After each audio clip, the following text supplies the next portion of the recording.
figur yang harus dicontoh. Tapi kemudian jumhur ulama mengatakan mungkin berdosa dan sudah ada dalilnya Al-Qur'an Sunnah. Cuman mereka pertama tidak melakukan dosa besar. Yang kedua, bahwasanya mereka tidak terus meneruskan dosa tersebut, langsung bertobat kepada Allah Subhanahu wa taala. Nah, dari sini juga para ulama berbeda pendapat tentang apakah Nabi Shallallahu alaihi wasallam itu berijtihad atau tidak. Sebagian ulama berpendapat bahwa Nabi Shallallahu alaihi wasallam itu tidak boleh berijtihad. Ya, tidak boleh berijtihad. Kenapa? Karena Nabi bisa mengetahui hukum. Tinggal tanya Allah, ya mungkin begitu ya. Nanti akan diturunkan hukumnya. Akan datang wahyu. Itu pendapat yang pertama. Pendapat yang kedua, yaitu jumhur ulama mengatakan bahwa Nabi Shallallahu alaihi wasallam boleh berijtihad. Ya, boleh berijtihad. Dan kadang-kadang Nabi Shallallahu alaihi wasallam salah dalam ijtihadnya. Dan kadang-kadang juga benar. Ya. Akan tetapi jika Nabi Shallallahu alaihi wasallam salah, beliau tidak terus dalam kesalahannya. Kemudian mengoreksinya. Dan pendapat jumhur ini itu sudah banyak dalilnya, ya. Imam Bukhari di antaranya ya, di antara dalil bahwasanya Nabi SAW berijtihad, dikatakan Imam Bukhari dari Al-Barra bin Azib bahwasanya Nabi SAW ya ke Baitul Maqdis selama 16 bulan atau 17 bulan. Dan pada saat itu Nabi suka, ya, kalau afwan ya. Jadi waktu itu kan sholat itu pertama kali menghadap kemana? Menghadap ke Baitul Maqdis. Tapi Nabi SAW lebih suka menghadap ke Ka'bah, dan itu merupakan ijtihad dari beliau. Nah, setelah 17 bulan makanya Allah SWT menurunkan qad nara taqallaba wajhika fis sama falanuwalliyannaka qiblatan tardaha. Ya, dan kami sudah melihat bolak-balik wajahmu ke langit, maka kami alahkan kiblatmu sukai, engkau ridhai. Maka kemudian menghadap ke kiblat. Ya.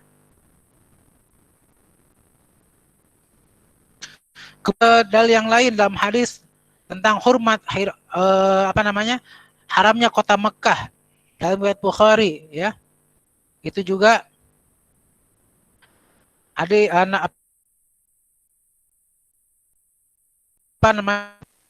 ijtihad Nabi, ya. Banyak.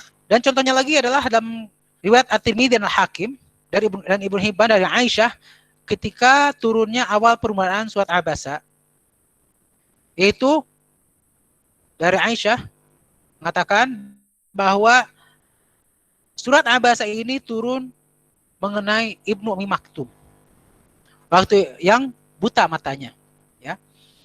Pada waktu itu berkata kepada Rasulullah, "Ya Rasulullah, arsyidni, wahai Rasulullah, berikan aku petunjuk." Dan pada saat itu Nabi sedang berhadapan dengan tokoh-tokoh musyrik Quraisy, di antaranya Abu Jahal, Atbah ibnu Rabi'ah, dan selain mereka.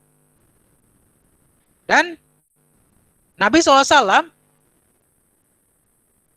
berpaku hadapan Nabi itu siapa?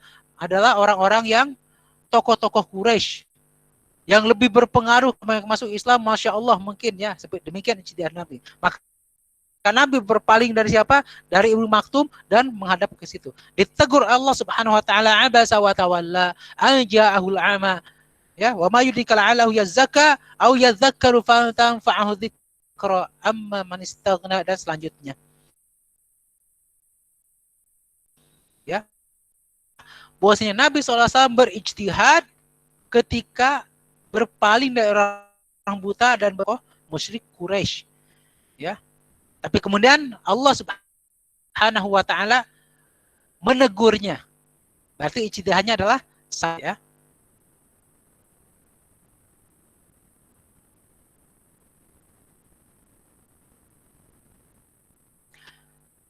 Kemudian nah kini kita sebutkan dalam halaman 116, wayan bagi annadzkurahuna anna tasarrufat Rasulullah sallallahu alaihi wasallam ma huwa tasyri' wa minha ma laisa bitasyri'. Nah, ini penting ya untuk diketahui bahwa perilaku Nabi Shallallahu Alaihi Wasallam ada yang merupakan syariat, ada yang bukan merupakan syariat. Perilaku Nabi Shallallahu Alaihi Wasallam ada yang merupakan syariat yang wajib kita ikuti, ada yang bukan syariat yang merupakan kebiasaan Nabi Shallallahu Alaihi Wasallam. Nah, pertama di sini, fahunaka umurun sabiluha at-tajribatu wad-darbatu fil hayah.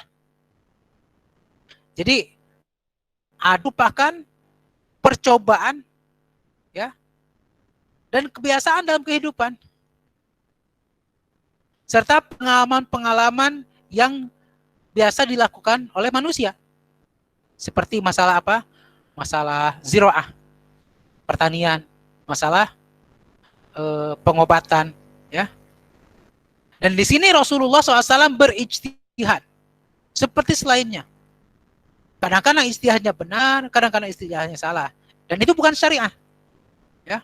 Contohnya masalah membuat lubang sekitar nakhal, ya, sekitar pohon kurma, ya.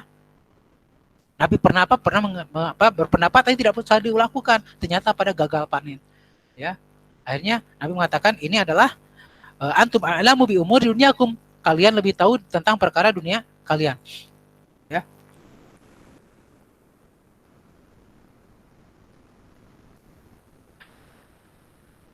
Dalam sebuah hadis yang lain Rasulullah SAW bersabda, innama ana basyarun idza amru bi syai'in min dinikum fakhudhuhu bi.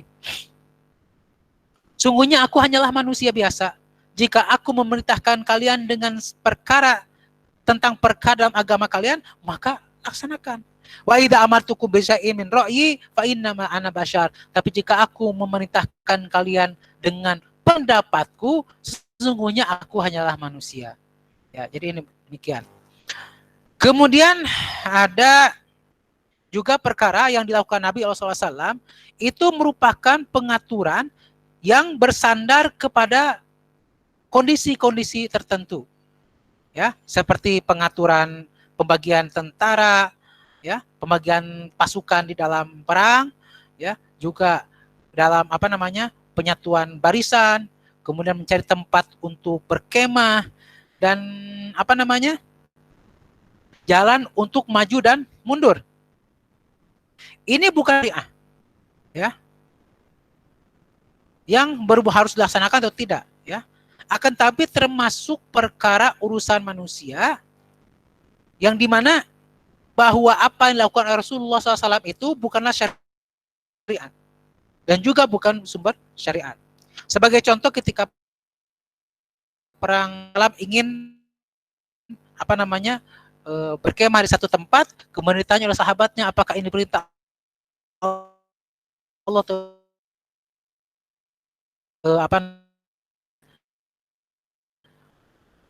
jangan di sini, ya, di depan mata air. Kenapa? Tapi kemudian mengikutinya, karena itu bukan perkara syariat. Sahabat tidak masalah syariat, sahabat tidak boleh berpendapat sama sekali. Kemudian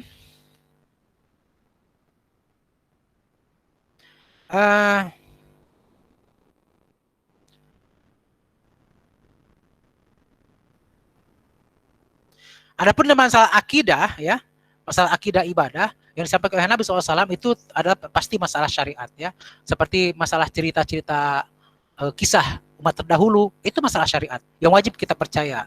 Tata cara sholat, halal haram, itu adalah masalah syariat yang kita wajib untuk mengikutinya.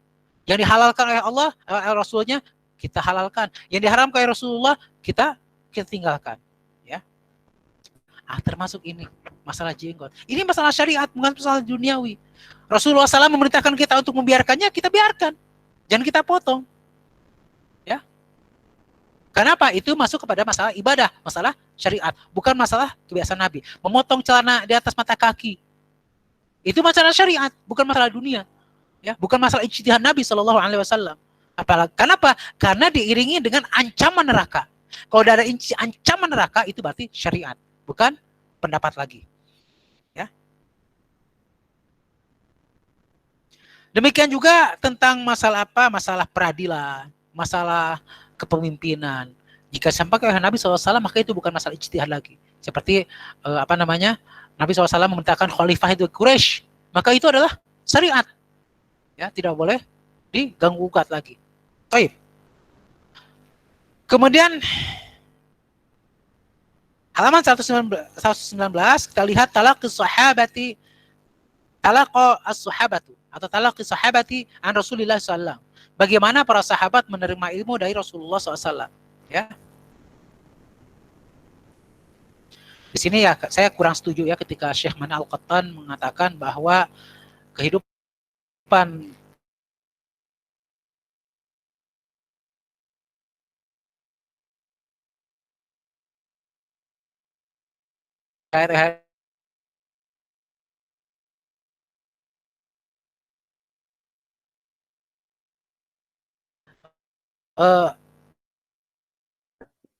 dengan Nabi SAW itu kehidupan yang yang harmonis. Ya. Mereka sebagai pemimpin dan lebih dari itu sebagai nabi dan utusan Allah. Tapi di sisi yang lain mereka sebaliknya Rasulullah SAW ya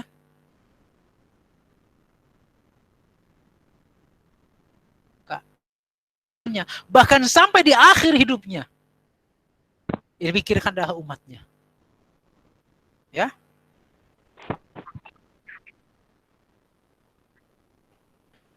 Nah, karena itu suatu hal yang normal jika para sahabat yang paling banyak tahu sunnah Rasulullah SAW adalah orang lebih dulu masuk Islam. Seperti Khalid, Abdullah bin Mas'ud, ya, bersama dengan Nabi Shallallahu Alaihi Wasallam. Ya. Tapi kemudian bertanya, lalu bagi Abu Hurairah? Abu Hurairah itu walaupun masuk Islam terakhir, beliau adalah bukan hanya bersama Nabi, tapi juga bertanya kepada sahabat-sahabat banyak mengetahui tentang Nabi SAW. Ya. Kalau Nabi SAW, nah kemudian tentang masalah pengumpulan Al-Quran. Pengumpulan Al-Quran pada masa Nabi SAW itu terbagi menjadi dua. Pertama, yang dikumpulkan di dada, yaitu yang yang dihafal oleh para sahabat. Dan itu yang paling banyak, ya, karena kebanyakan para sahabat itu adalah mereka tidak bisa membaca, yang disebut dengan qurra. Ya. Qurra itu bukan hanya orang pandai membaca, tapi paham dengan tafsirnya. Ya, jadi qurra itu pada zaman Nabi SAW dan para sahabat, qurra adalah orang yang faqih. Ya, bukan hanya sekedar orang pandai membaca Al-Quran. Ya. Adapun yang kedua, Al-Quran disimpan yang di Quran ini terbagi menjadi dua. Ada yang ditulis berdasarkan perintah Nabi SAW disebut dengan Kutabul Wahyi, penulis wahyu, yang diantaranya penulis wahyu adalah Muawiyah bin Ibn Abi Sufyan. Ya. Masing-masing oleh para sahabat masing-masing. Dari Abdullah bin Amr bin As, aku mendengar Nabi SAW bersabda, "Khudul Qur'ana min arba'ah, min Abdullah bin Mas'ud, wa Salim, wa Mu'adz, wa Ubay bin Ka'ab." Belajarlah Al-Quran dari 4 orang. Abdullah bin Mas'ud, Salim, Mu'adz, Ubay bin. Kemudian Mu'adz berkata, aku bertanya kepada siapakah yang mengumpulkan Al-Quran pada masa Rasulullah SAW? Orang semuanya kaum Ansar. Mu'adz bin Jabal, Zaid bin Thabit, dan Abu Zaid. Dan kemudian dalam riwayat yang lain dari Anas, Nabi SAW meninggal dunia, wafat, dan Al-Quran tidak terkumpul kecuali pada 4 orang. Pertama Abu Darda, Mu'adz bin Thabit, dan Abu Zaid. Ya. Jadi intinya bahwa pada masa Nabi SAW, mayoritas para sahabat menjaga Al-Quran dan mengajarkan Al-Quran itu bersandar kepada hafalan di dada. Kenapa bukan disebutkan kepala? Karena sudah menjadi apa? Menjadi darah daging, maka di dada. Ya kan? Dan hafalan Quran di dada itu, ingat, ikhwan akhwat, rahmat Allah Subhanahu wa taala.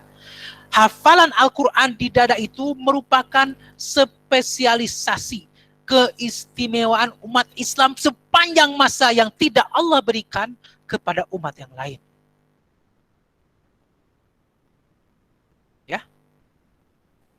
Hafal Al-Quran di dada itu merupakan keistimewaan yang Allah berikan kepada umat Islam yang tidak Allah berikan kepada umat-umat yang lain. Adapun pengumpulan Al-Quran, ya, pada masa Nabi Shallallahu Alaihi Wasallam itu terbatas, ya, terbatas. Dan Nabi Shallallahu Alaihi Wasallam mempunyai para penulis wahyu. Di antaranya Khulafa Rasyidin, yaitu Abu Bakar, Umar, Utsman, dan Ali ridwanullah alaihim. Kemudian Muawiyah ibn Abi Sufyan, Zaid bin Thabit, Ubay bin Ka'ab, Khalid bin Walid, Thabit bin Qais. Ya, Nabi SAW kalau turun wahyu itu biasanya mengumpulkan para uktub hadza ba'da hadza wa qabla hadza. Ya, tulislah ayat ini. Jadi penyusunan ayat Al-Quran itu dari Nabi SAW, bukan ijtihad para sahabat. Ya. Atau uktub ba'da basmalah, ya, tulislah setelah bismillah. Itu yang menyuruh siapa? Nabi SAW, berdasarkan wahyu dari Allah melalui malaikat Jibril alaihi salam. Ya.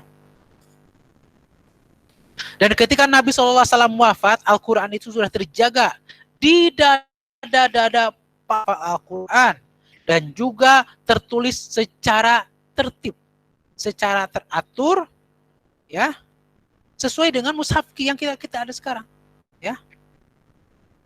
Berdasarkan apa? Berdasarkan ajaran dari Jibril alaihissalam.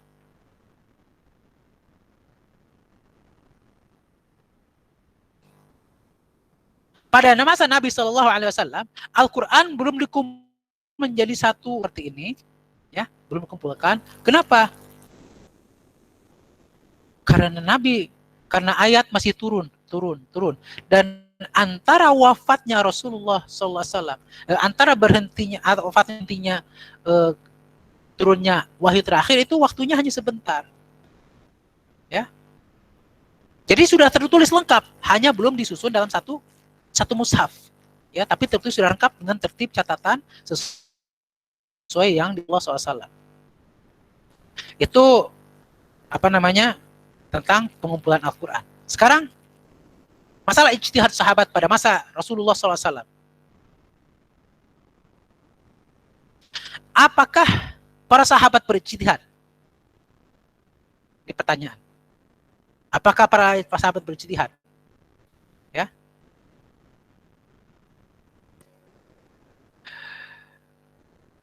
Kita tahu ketika Nabi Shallallahu Alaihi Wasallam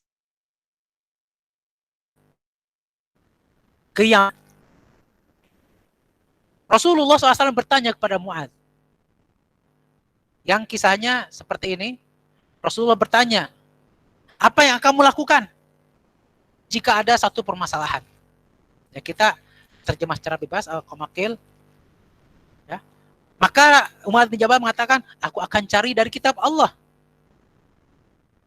Maka Nabi bertanya, jika dalam kitab Allah tidak ada, bagaimana? Maka Mu'adz mengatakan, aku akan dalam. Jika dalam kitab Allah dan surah Rasulullah tidak ada juga, maka Mu'adz mengatakan, ajtahidu bi ra'yi, aku berijtihad dengan pendapatku. Dan Nabi SAW lalu memukul dada Mu'adz, menunjukkan apa? Keriduannya. Dan Nabi memuji Allah Subhanahu wa taala yang menjadikan Mu'adz itu sesuai dengan apa yang diinginkan oleh Rasulullah sallallahu alaihi wasallam. Dengan ayat ini para ulama berpendapat bahwasanya para sahabat itu bisa berijtihad ketika Nabi sallallahu alaihi wasallam masih hidup. Ya.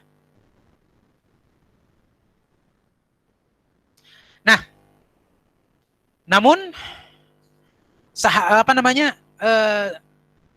ijtihad para sahabat itu terbagi menjadi dua. Ada ijtihad sahabat ketika tidak ada Nabi Shallallahu Alaihi Wasallam, ya, atau tidak di hadapan Nabi Shallallahu Alaihi Wasallam. Contohnya apa? Adalah tentang masalah hadis ruqyah, ya, hadis ruqyah yang ketika sahabat Nabi meruqyah satu kepala suku yang dipatuk ular, ya, diruqyah dengan itu ijtihad itu. Tapi melapor kepada Nabi sallallahu alaihi wasallam dan Nabi menyetujuinya. Ya. Banyak, ya, berita-berita tentang tentang bagaimana para sahabat berijtihad.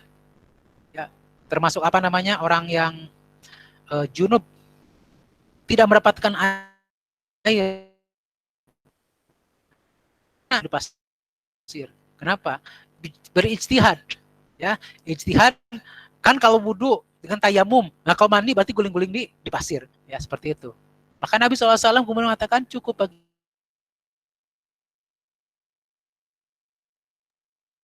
ijtihad ketika selesai berijtihad,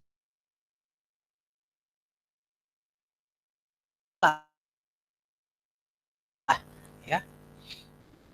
Kalau benar dapat satu pahala, tapi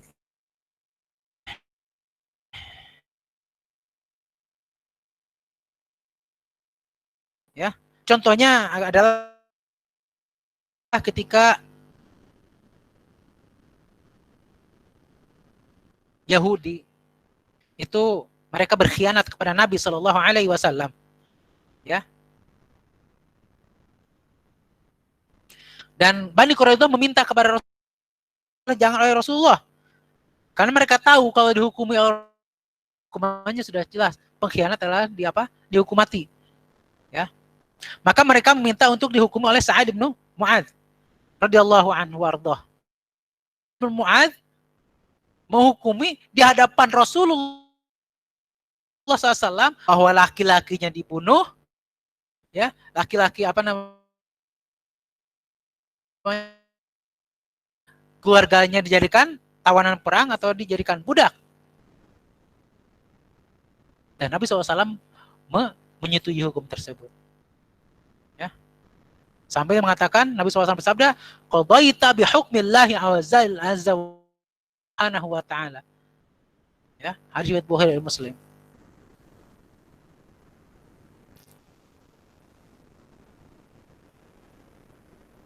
Dan dengan hadis ini Al-Khatib Al-Baghdadi rahimahullah ta'ala dalam kitab Al-Faqih wal Mutafaqih menunjukkan lihat dengan pendapat. Kenapa? Karena Sa'ad bin Mu'adz radhiyallahu anhu berpendapat berijtihad pendapatnya di hadapan Nabi sallallahu alaihi wasallam, dan Nabi juga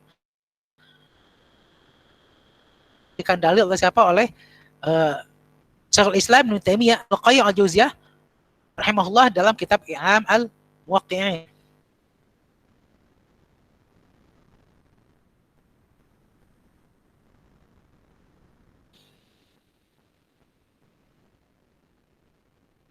Dalam sebuah hadis dari Imam Ahmad dari Abdullah bin Amr bin As berkata,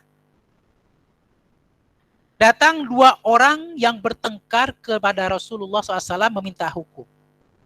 Maka kemudian Rasulullah SAW berkata pada Amr bin As, selesaikanlah pertengkaran. Dan maka Umar mengatakan, nih daripada aku ya Rasulullah. Tapi Rasulullah bersabda, walaupun begitu, Ya, wainkan, walaupun begitu, aku memerintahkan kamu untuk apa? Untuk menyelesaikan permasalahan mereka. Nah, maka Ibnu Amr mengatakan, jika aku menyelesaikan permasalahan mereka, apa bagianku? Maksudnya, apa yang aku dapatkan? Maka Nabi SAW bersabda, jika engkau menyelesaikan di antara mereka dan engkau benar dalam vonis engkau, dalam hukummu, maka engkau mendapatkan sebuah kebaikan. Jika engkau berijtihad dan salah, maka engkau mendapatkan satu kebaikan. Ini jelas sekali nasnya. Bahwasanya Nabi SAW memerintahkan apa? Memerintahkan Amr bin As untuk berijtihad di hadapan beliau. Jadi ada ijtihad para sahabat ketika tidak ada Rasulullah SAW, dan itu jelas ya banyak masalah ketika mereka dalam perjalanan atau apa. Dan ini ada di hadapan Rasulullah SAW dengan perintah dari Rasulullah SAW. Tapi kemudian perlu kita ingatkan di sini, ya, bahwa ijtihadnya Rasulullah SAW di masa ini, yaitu di masa hidupnya Rasulullah SAW, atau izinnya Rasulullah SAW kepada para sahabat untuk berijtihad, atau persetujuan Rasulullah SAW kepada ijtihad para sahabat, ini dari termasuk kepada bab melihat, ya, bab dalam realisasi, ya, atau bab pelaksanaan juz'iyat, pelaksanaan detail-detail dari sebuah hukum yang mujmal atau yang global, dan bukan termasuk salah satu tidak termasuk salah satu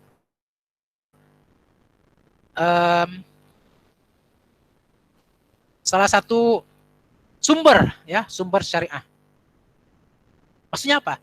Bahwa pada masa Nabi SAW, sumber syariah cuma dua, yaitu apa? Al-Quran dan As-Sunnah. Adapun ijtihadnya Rasulullah SAW atau ijtihad sahabat, itu semuanya masih bagian dari apa? Bagian dari ijtihad, dari Al-Quran, bagian dari As-Sunnah, yaitu adalah penjabarannya atau contoh pelaksanaannya, ya, bukan sebagai sumber dari syariah secara terpisah.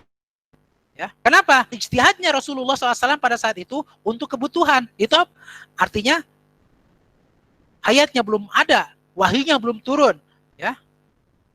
Maka Rasulullah SAW untuk memenuhi kebutuhan, memenuhi jawaban, berijtihad, ya. Tapi ketika turun wahyu yang membenarkan ijtihad Rasulullah SAW, maka di sumber hukumnya bukan ijtihadnya, tapi wahyunya, ya. Atau ketika ada perbuatan sahabat yang kemudian ditetapkan oleh wahyu, maka bukan perbuatan sahabatnya di sumber hukumnya, tapi wahyunya tersebut. Kenapa? Karena ketika datang wahyu yang kemudian, ya, menjelaskan kesalahan ijtihadnya Rasulullah SAW atau menjelaskan kesalahan ijtihadnya para sahabat, maka ijtihad sahabat atau ijtihad Rasulullah SAW jadi tidak berguna, ya, walaupun tetap mendapatkan pahala. Jadi walaupun bagaimana, bahwa sumber syariat pada masa Rasulullah SAW adalah wahyu yang terbagi menjadi dua. Wahyu itu yaitu apa? Al-Quran dan As-Sunnah, ya.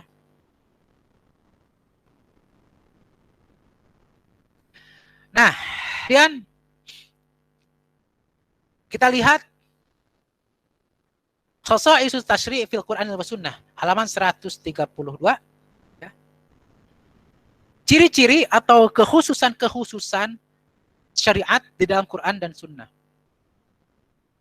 Yang pertama, al-ma'ruf wal munkar, perkara yang ma'ruf dan munkar. Apa sih yang ma'ruf itu?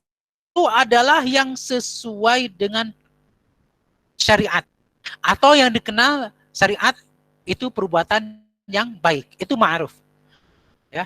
Bukan ma'ruf artinya dikenal baik oleh manusia, bukan, tapi yang dikatakan baik oleh syariat itu adalah yang ma'ruf.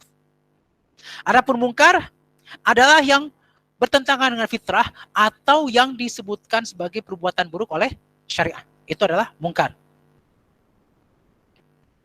Nah, ma'ruf itu kemudian terbagi menjadi dua. Ya, yang pertama yang wajib, kemudian kedua yang ada tiga derajat ya. Pertama wajib, pertama ya, yang kedua sunnah, yang ketiga ada yang mubah. Ya, mubah termasuk ma'ruf. Kenapa? Karena boleh-boleh saja. Tapi mubah ini bisa berubah menjadi makruh, bisa berubah menjadi haram dengan berbagai kondisi ya. Adapun mungkar juga ada dua derajat, yaitu pertama yang haram, kedua yang makruh ya. Yang kemudian dalam istilah fikih dikenal sebagai hukum taklifi ya, hukum taklifi. Itu ada tiga, itu apa? Wajib, sunnah, mubah, makruh dan haram. Itu ciri pertama atau kekhususan pertama dalam masalah dalam syariat atau dalam penetapan syariat dalam Quran Sunnah. Yang kedua, kekhususan kedua adalah syumulus syariah, yaitu ketercakupan syariah. Maksudnya apa? Bahwa hukum taklif di dalam syariah ini menyangkup semua aspek kehidupan. Mulai akidah, ibadah, muamalah, kehidupan keluarga, masalah hukum ya, dan dasar-dasar hukum, masalah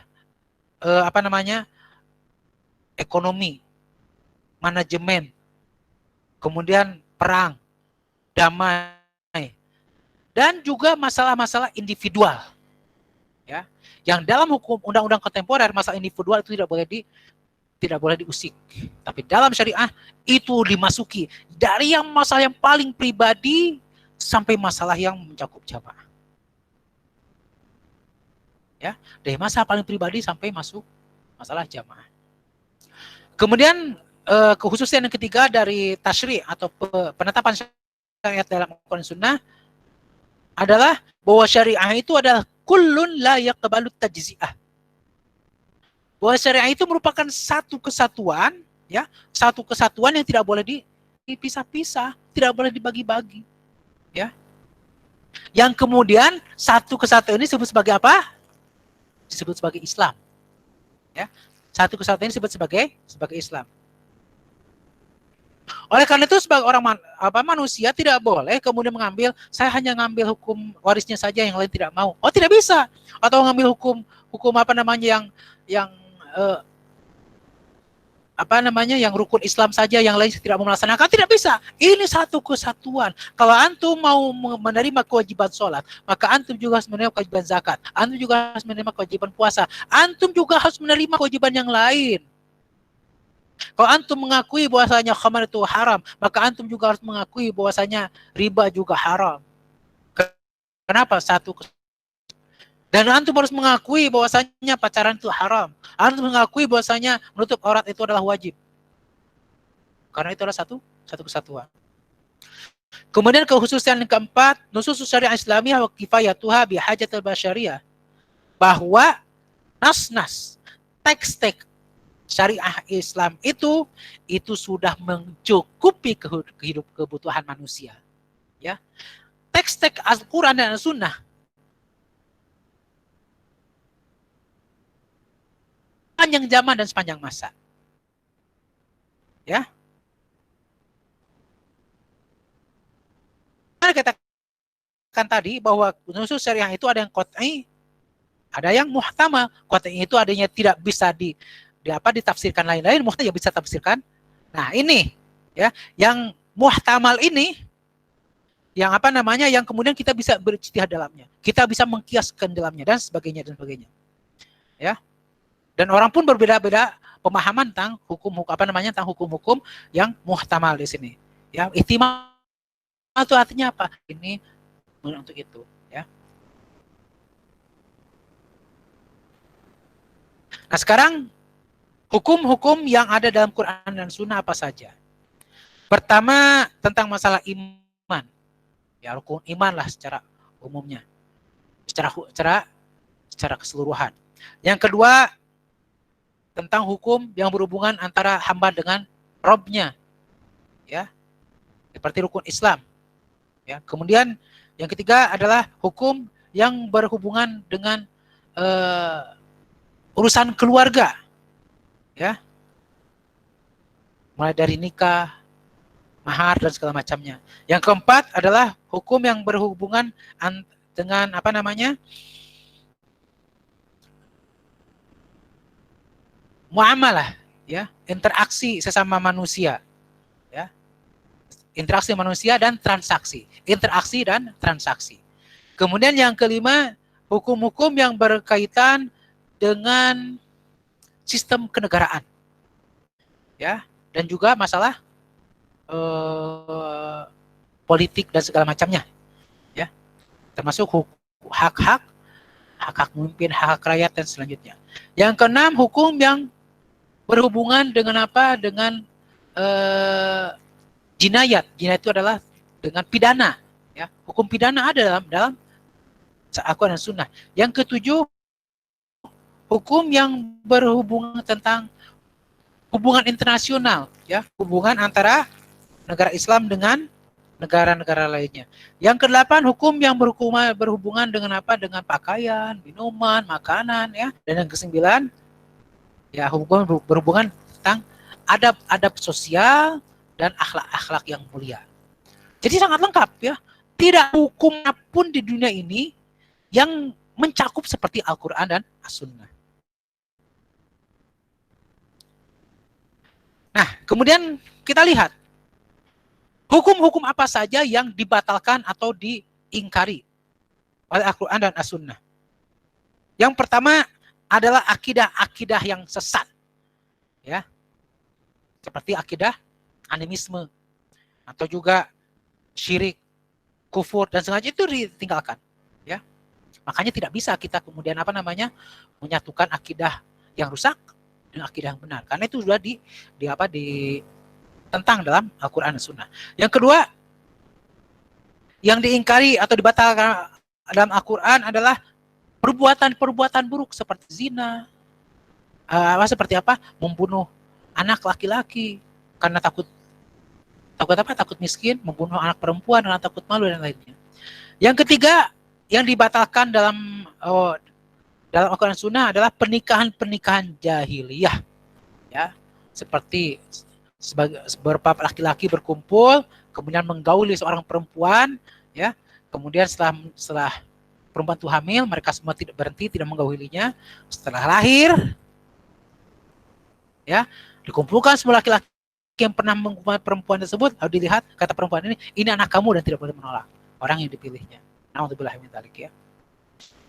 Kemudian yang dibatalkan Al-Quran juga adalah masalah adopsi. Islam tidak mengenal adopsi, ya. Haram hukumnya adopsi dalam, yang boleh adalah apa? Anak asuh.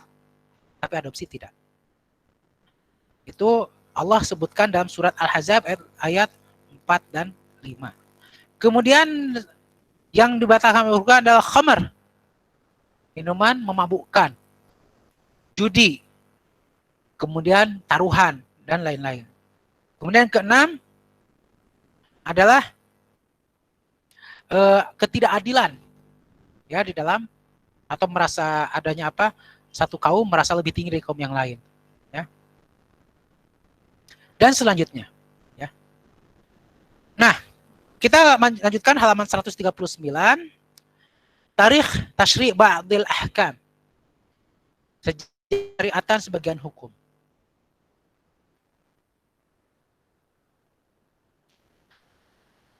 Sebagaimana sebutkan tadi bahwa tasyri' di Mekah, ya, itu masalah dasar-dasar dan kaidah-kaidah yang kemudian dikembangkan di Madinah. Adapun Madinah, tasyri'nya adalah apa? Detail atau penjelasan dari hukum-hukum yang sudah ditetapkan di Mekah. Nah, kita lihat sebagian pentasyri'an dari hukum ini. Pertama dalam ibadah. Jika kita melihat, ya, di dalam nas-nas yang ada dalam Al-Quran dan Sunnah, bahwa diperintahkannya sholat itu pada awal diutusnya Rasulullah SAW. Seperti dalam surat Al-Muzammil, ya, itu Al-Muzammil kan turun pada masa-masa Nabi SAW diutus. Allah firman, ya ayyuhal muzammil, qumil laila illa qalila nisfahu aw minqus minhu qalila aw zid alaihi ratil qur'ana tartila. Qumil laila qalila itu perintah salat, ya. Itu di mana turunnya? Di Mekah, ya. Jadi perintah salat itu sudah Allah turunkan di awal-awal Nabi SAW diutus oleh Allah Subhanahu wa taala, ya. Tapi kemudian para ulama sepakat bahwa sholat yang 5 waktu itu diwajibkan pada malam Isra dan Mi'raj. Di mana itu? Di Mekah. Isra dan Mi'raj di mana? Di Mekah. Ya. Pada sekitar setahun atau 2 tahun sebelum hijrah. Ya. Pada saat itu pertama ditetapkan 50 kali 50 rakaat, 50 kali sehari semalam, sampai kemudian terus turun sampai 5 waktu sehari semalam, sebagaimana dalam hadis, ya, tentang hadis Isra dan Mi'raj, ya. Nah, kemudian selanjutnya itu masalah kewajiban sholat. Namun kemudian waktu-waktu sholat pada awalnya ditetapkan secara global, secara mujmal, ya. Di dalam surat Al-Mu'minun ayat 1-2 sebutkan Subhanallahi hina tumsuna wa tusbihun walul hamdu fis samawati wal ardi wa ghasyan hina tudhirun. Itu jelas di situ sebutkan hanya secara global saja, tidak sebutkan waktu subuh demikian, waktu zuhur demikian, waktu asar demikian, tidak, ya.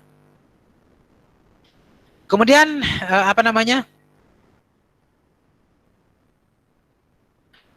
yang ketiga contohnya adalah masalah disyariatkannya bersuci. Itu bersuci disyariatkan di mana? Di Mekah atau Madinah? Di Mekah. Kenapa? Karena disyariatkannya berwudu, itu pasti dekat dengan disyariatkannya sholat. Kenapa? Karena sholat tidak mungkin dilaksanakan tanpa wudu. Ya. Oleh karena itu maka diwajibkannya wudu itu pasti sebelum hijrah. Yaitu di mana? Di Mekah. Itu setelah apa? Setelah diwajibkannya sholat. Namun sebagian ulama berpendapat bahwa wudu di Mekah itu belum merupakan sebuah kewajiban, masih sunnah. Adapun di Madinah kemudian diwajibkan. Ya, jadi ini menyatukan dua pendapat bahwa memang betul, tapi belum wajib. Diwajibkannya di mana? Di Madinah. Kemudian juga masalah sholat Jumat. Di mana diwajibkan? Sebelum hijrah, ya, ketika setelah Bai'at Aqabah.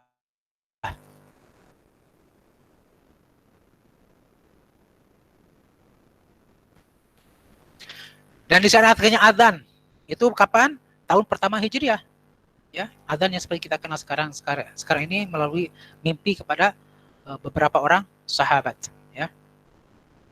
Adapun puasa adalah setelah hijrah, ya, ketika Rasulullah SAW datang ke Madinah, itu waktu itu beliau sholat puasa Asyura. Saat itu belum diwajibkan untuk puasa Ramadan, ya. Karena pada saat itu Nabi SAW melihat orang Yahudi berpuasa. Nabi bertanya, apa kalian puasa apa? Ini puasa Asyura. Pada hari ini Nabi Musa diselamatkan Allah. Maka Nabi SAW mengatakan, kami lebih berhak daripada kalian. Maka pada saat itu Nabi kemudian berpuasa Asyura. Sebelum apa? Sebelum diwajibkannya puasa Ramadan, ya.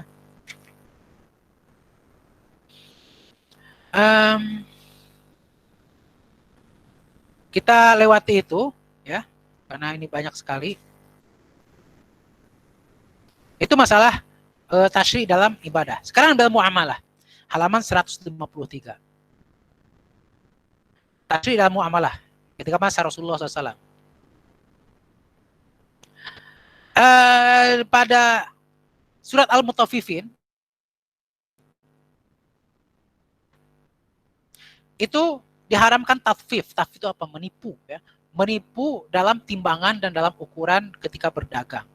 Itu masalah muamalah, masalah transaksi, ya, masalah interaksi. Itu kapan diharamkannya? Setelah hijrah Rasulullah SAW ke Madinah, ya, sebagaimana hadis diriwayatkan Imam An-Nasa'i dan Ibnu Majah. Kemudian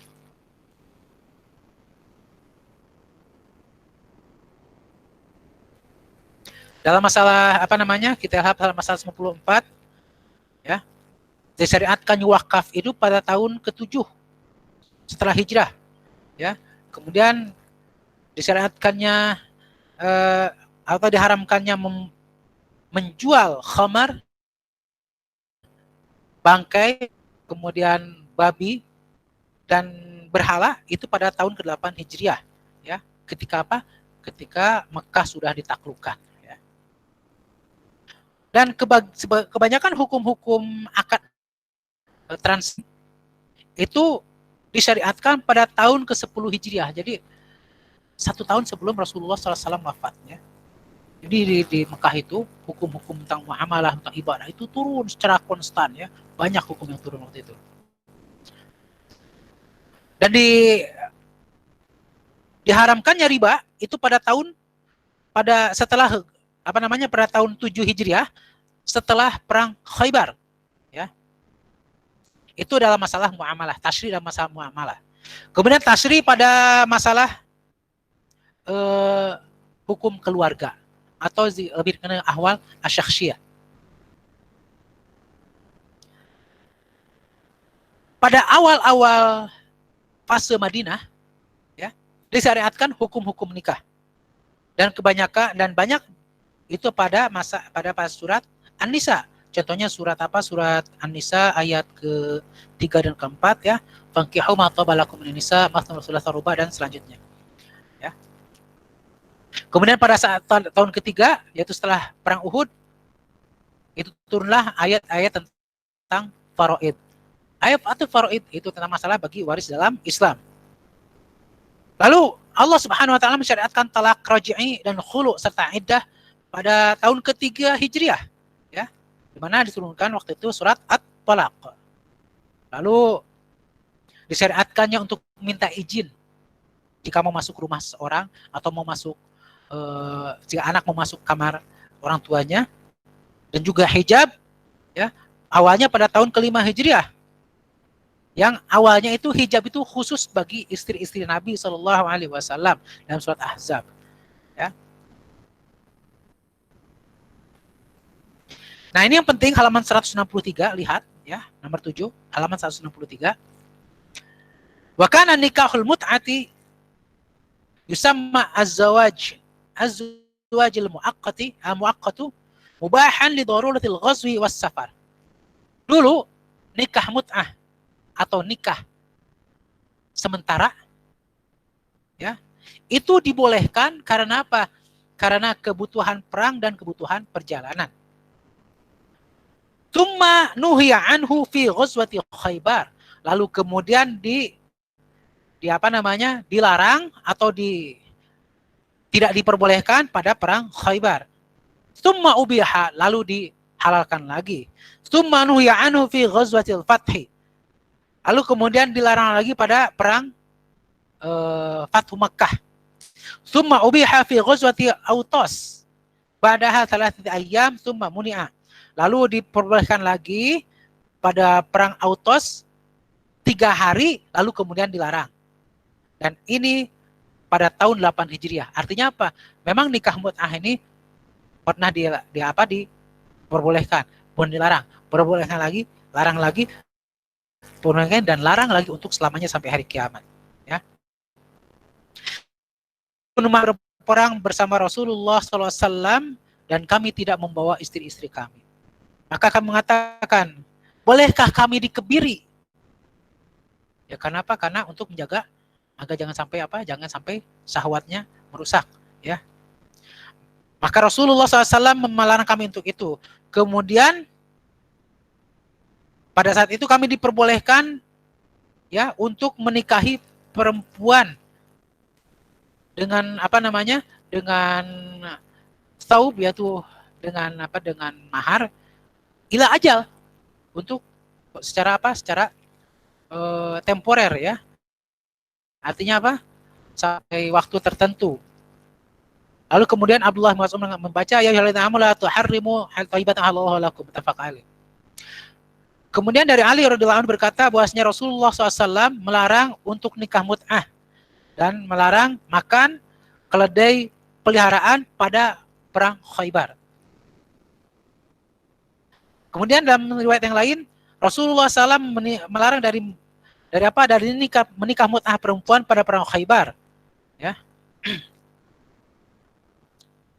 Kemudian dari Salmah ibnu Aqwa berkata, Rasulullah SAW membolehkan kami untuk mut'ah dengan perempuan pada perang Autos 3 hari, kemudian melarang kami setelah itu. Hadis riwayat Ahmad dan Muslim. Ya. Dan selanjutnya. Artinya bahwa hadis-hadis ini menunjukkan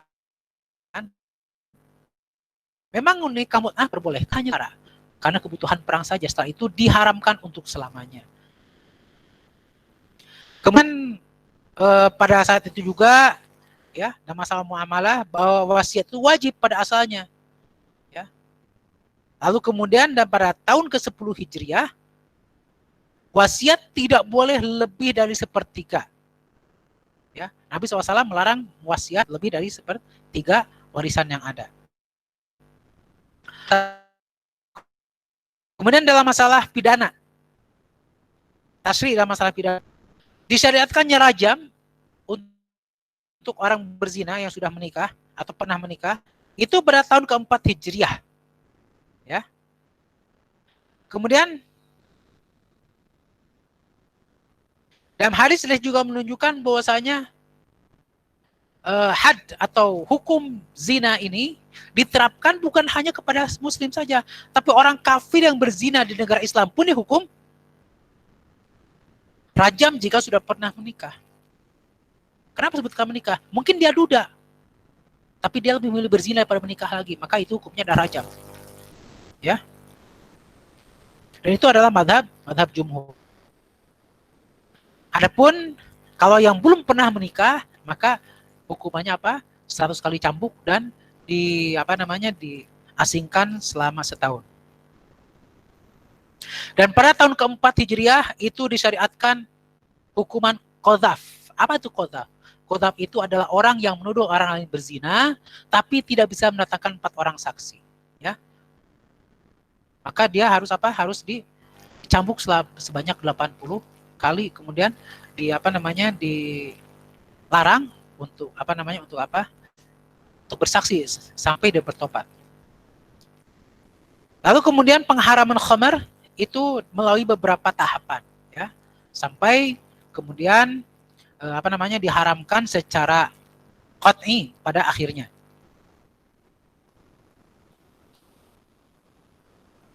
Kemudian kisos, ya. Kisos itu disyariatkan pada tahun ke-8 Hijriah. Dan selanjutnya. Kita baca semua, banyak ya. Nah, sekarang ke-5 tentang pensyariatan jihad serta hubungan internasional. Disyariatkan untuk berperang itu setelah Rasulullah SAW hijrah di tahun pertama Hijriah. Ya. Sebagaimana disebutkan dalam surah Al-Hajj ayat ke-39 ayat 41, ya. Udzina lil ladzina yuqataluna bi an zulimu. Dia perboleh orang yang diperangi karena mereka sudah dizalimi. Dan selanjutnya baca ya ayatnya. Dan perintah untuk berperang itu adalah apa? Untuk membela, ya, atau untuk apa? Untuk melindungi dakwah Nabi agar jangan sampai diganggu-gugat oleh orang-orang yang tidak senang. Perang Badar itu terjadi pada tahun kedua Hijriah, dan pada saat itu turunlah surat Al-Anfal, ya.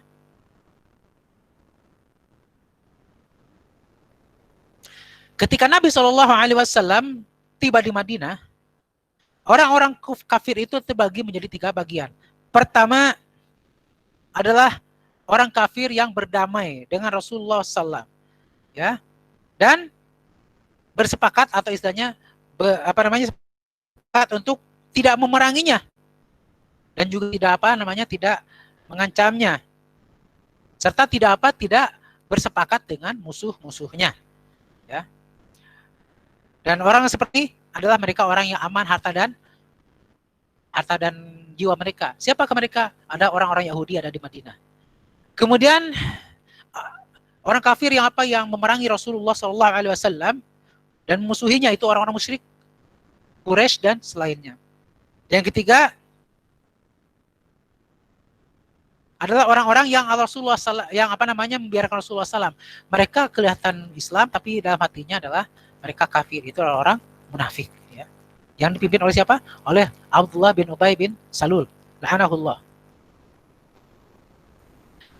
Bani Qunayqa al-Yahudi adalah orang Yahudi yang pertama kali melanggar perjanjian dengan Rasulullah SAW setelah umat Islam menang di Perang Badar. Ya. Kemudian setelah itu Banu Nadir pada tahun keempat Hijriah. Dan selanjutnya yang jelas bahwasanya pelajaran kita di sini, orang Yahudi itu tidak bisa dipercaya. Dari sejak zaman Nabi Musa alaihissalam sampai sekarang, orang Yahudi tidak bisa dipercaya jika mereka kafir. Atau bahkan orang kafir secara percaya. Ya. Tapi kita masuki kepada pasal yang kedua, yaitu tentang masalah fikih pada masa Khulafa Ar-Rasyidin. Namun di sini, ikhwati fillah, apa yang kita dapatkan di dalam fase tasyri' dalam masalah Rasulullah SAW?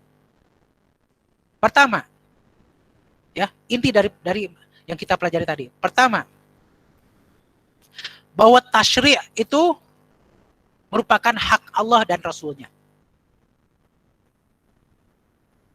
Tasyri' adalah hak Allah dan Rasulnya. Kedua, bahwa Al-Quran dan As-Sunnah itu mencakup semua aspek kehidupan manusia. Ya, mencakup semua aspek kehidupan manusia. Baik individu ataupun jamaah. Baik yang tersembunyi ataupun yang nyata. Namun, kemudian terbagi menjadi dua. Ada yang detail, ada yang global, atau ada yang tafsil, ada yang mujmal. Kemudian ada yang qat'i, ada yang dhonni. Yang qat'i itu tidak boleh diganggu-gugat, yang mujmal atau yang dhonni atau muhtamal ini boleh ada masa untuk ijtihad. Kemudian yang ketiga, pada masa Nabi SAW, sumber hukum hanya dua, yaitu Al-Quran, atau malah mungkin hanya wahyu, yaitu hanya satu, yaitu wahyu. Ya, sumber hukum hanya Allah Subhanahu wa Ta'ala yang terbagi menjadi dua, yaitu apa? Al-Quran dan As-Sunnah. Adapun ijtihad Nabi SAW itu bukan sumber hukum. Ijtihad sahabat pada masa Nabi SAW bukan sumber hukum. Kenapa? Karena ijtihad itu maka dia menjadi sumber hukumnya Al-Quran, wahyu, bukan ijtihad itu sendiri. Yang keempat, ya. Yang keempat, bahwasanya perilaku Nabi SAW itu ada yang merupakan tasyri', ada yang merupakan perbuatan Nabi sebagai manusia. Yang tasyri' itulah yang kita wajib ikuti, yang perbuatan sebagai manusia kita tidak wajib mengikutinya. Namun sebagian ulama mengatakan kalau kita mengikutinya karena cinta kita kepada Nabi SAW, maka kita mendapat pahala. Ya, kebiasaan Nabi yang merupakan syariah. Dan jika kita melakukannya karena cinta kepada Nabi SAW, maka kita akan mendapatkan pahala. Itu intinya. Ya, jadi tasyri' dengan wafatnya Nabi SAW, penetapan syariah dengan wafatnya Nabi SAW sudah selesai. Ya, penetapan syariah dengan wafatnya Rasulullah SAW sudah selesai. Tertinggal apa? Yang sekarang ini serahkan bukan tasyri' lagi, yang adalah masalah fikih, yaitu pemahaman dari syariah yang sudah ditinggalkan atau sudah merupakan peninggalan atau warisan dari Nabi SAW. Oleh karena itu Nabi SAW menyebutkan bahwasanya para nabi itu tidak mewariskan dirham, tidak mewariskan dinar, tapi mewariskan para ulama. Ya.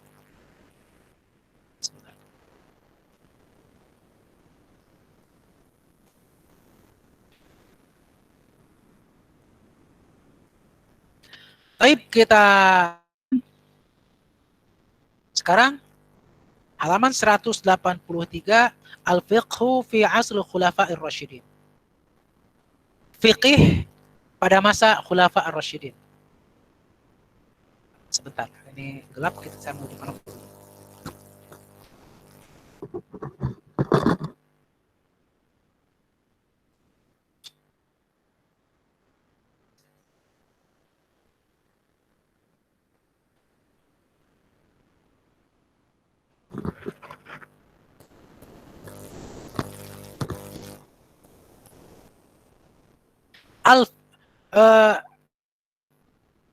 Masa Khulafa ar-Rasyidin itu berlangsung selama 29 tahun ya. Jadi sampai tahun 40. Nah. Fikih, apa itu fikih? Ya. Fikih itu dalam secara bahasa artinya al-fahmu, adalah pemahaman. Ya. Jadi kalau kita lihat secara apa? Secara definitif ya. Fikih itu adalah majmu' al-ahkam syar'iyyati al-amaliyatil mustafadati min adillatiha tafsiliyah. Fikih itu adalah kumpulan hukum-hukum syar'i yang amali, yaitu yang merupakan praktis ya, hukum-hukum praktis syar'i yang faidahnya diambil dari dalil-dalil terperinci. Maksudnya gimana sih? Maksudnya itu hukum fikih itu adalah contoh begini. Dalilnya wa aqimus shalah, dan dirikanlah sholat. Fikihnya apa? Fikihnya bahwa sholat itu wajib. Ya, sholat itu wajib. Kenapa? Itu ada dalilnya terperinci wa aqimus shalah adalah wajib. Itu apa? Hukumnya adalah wajib. Makanya tema atau topik pembahasan ilmu fikih adalah fi'alul mukallaf, yaitu perbuatan mukallaf. Siapa mukallaf? Ya kita. Semua yang sudah muslim itu adalah mukallaf, ya. Mukallaf hukumnya apa? Min haitsu yathbutu lahu min ahkam syar'iyyah. Jadi hukum perbuatan mukallaf bagaimana hukumnya dalam syariat? Ya, contoh si A melakukan ini hukumnya bagaimana? Halal, haram, mubah, makruh, sunnah. Ya, di situ. Itu adalah apa namanya disebut dengan af'al al-mukallaf. Jadi fikih itu berbicara tentang apa? Berbicara tentang perilaku seseorang, bagaimana hukumnya menurut dalil, ya. Kita tentu tahu dan kita tentu meyakini, ya, semua umat Islam wajib meyakini bahwa syariat Islam itu soleh, sesuai setiap masa dan tempat dan setiap waktu, dan akan bisa, selalu bisa memenuhi kebutuhan umat manusia, akan selalu sesuai dengan siapapun dan dimanapun dan kapanpun. Ya. Nah, sebelum berbicara tentang masalah fikih Khulafa ar-Rasyidin secara lebih lanjut, kita melihat kepada, sebagaimana kita sudah bahas di awal, melihat kepada kondisi politik pada masa apa namanya Khulafa ar-Rasyidin. Ya. Dalam hadis yang diriwayatkan Imam Bukhari dan Muslim, bahwasanya Rasulullah SAW pada suatu hari berbicara di atas mimbar, berbicara kepada sahabatnya. Apa yang disampaikan beliau? Sungguhnya seorang hamba diberikan Allah pilihan antara kemewahan dunia atau apa yang ada di sisinya, sisi Allah Subhanahu wa taala. Dan hamba itu memilih apa yang di sisi Allah Subhanahu wa taala. Yang paham ibarat itu hanya Abu Bakar As-Siddiq radhiyallahu anhu. Apa pemahaman beliau? Beliau mengatakan, bal nufdika bi abaina wa ahmatina. Tapi kami, justru kami akan apa? Akan akan menebus engkau walaupun dengan ayah dan ibu-ibu kami. Maksudnya bahwasanya Rasulullah SAW di sini diberikan pilihan oleh Allah Subhanahu wa taala, apakah ingin terus hidup di dunia atau di sisi Allah Subhanahu wa taala. Kalau hidup si dunia maka hidupkan kemewahan. Tapi kalau kembali kepada Allah akan bersanding dengan Allah Subhanahu wa taala. Itu hanyalah Abu Bakar As-Siddiq radhiyallahu anhu. Ya, paham bahwasanya apa? Rasulullah SAW sudah dekat wafatnya karena lebih memilih untuk kembali kepada Allah Subhanahu wa taala. Dan tidak lama setelah itu Nabi SAW merasakan sakit dan kemudian dirawat di rumah Aisyah radhiyallahu anha. Ya, kemudian beliau keluar untuk sholat, tapi ketika merasa sakit lagi, beliau kemudian memerintahkan untuk apa? Untuk Abu Bakar untuk mengimami sholat. Lalu kemudian Nabi SAW wafat.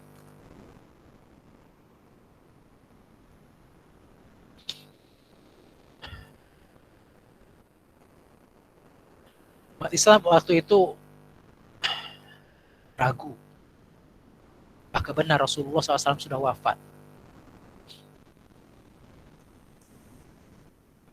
Ya, mereka ketika diberitahukan Rasulullah SAW, mereka banyak yang ragu.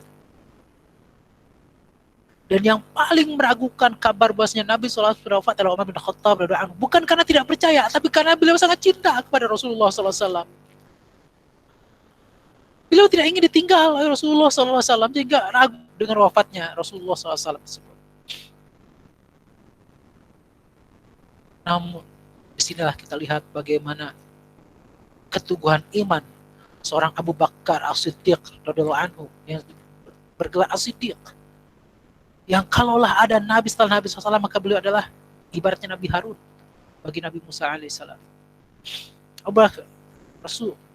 Bakar As-Siddiq langsung mengingatkan dengan ayat dalam surat Ali Imran. Apa ayatnya?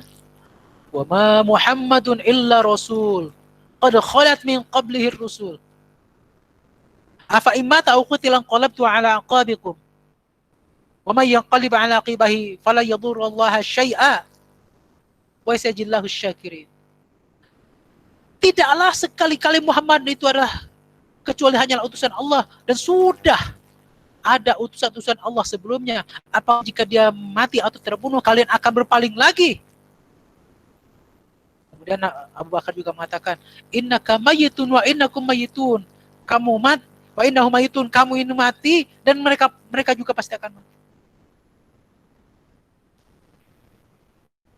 Maka pada saat itu sadar bahwasanya Rasulullah SAW sudah wafat. Ya.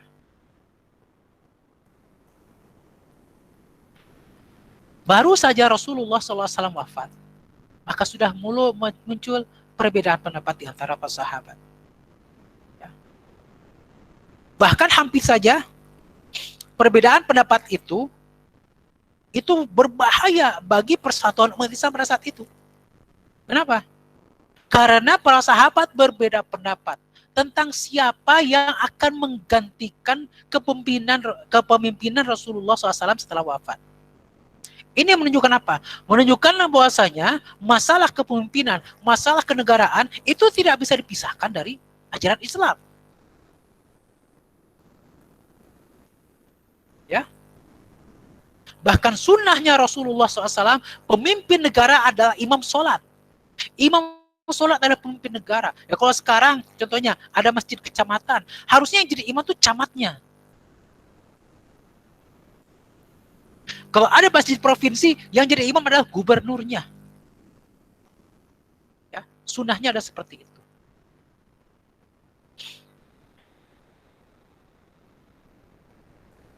Jadi pada saat itu, ketika Nabi SAW baru wafat, ya, para sahabat berbeda pendapat tentang siapa yang akan menggantikan kepemimpinan Rasulullah SAW. Kaum Ansor menyangka bahwa kepemimpinan itu harus ada di tangan mereka. Kenapa? Karena Nabi SAW dan para sahabat itu pendatang, sedangkan mereka adalah pribumi. Mereka yang berjuang di jalan Allah bersama Rasulullah SAW, mereka yang melindungi para sahabat, para kaum muhajirin ketika diusir, mereka yang memberikan segalanya untuk kaum muhajirin. Mereka yang menerima Rasulullah ketika terusir. Ya. Maka mereka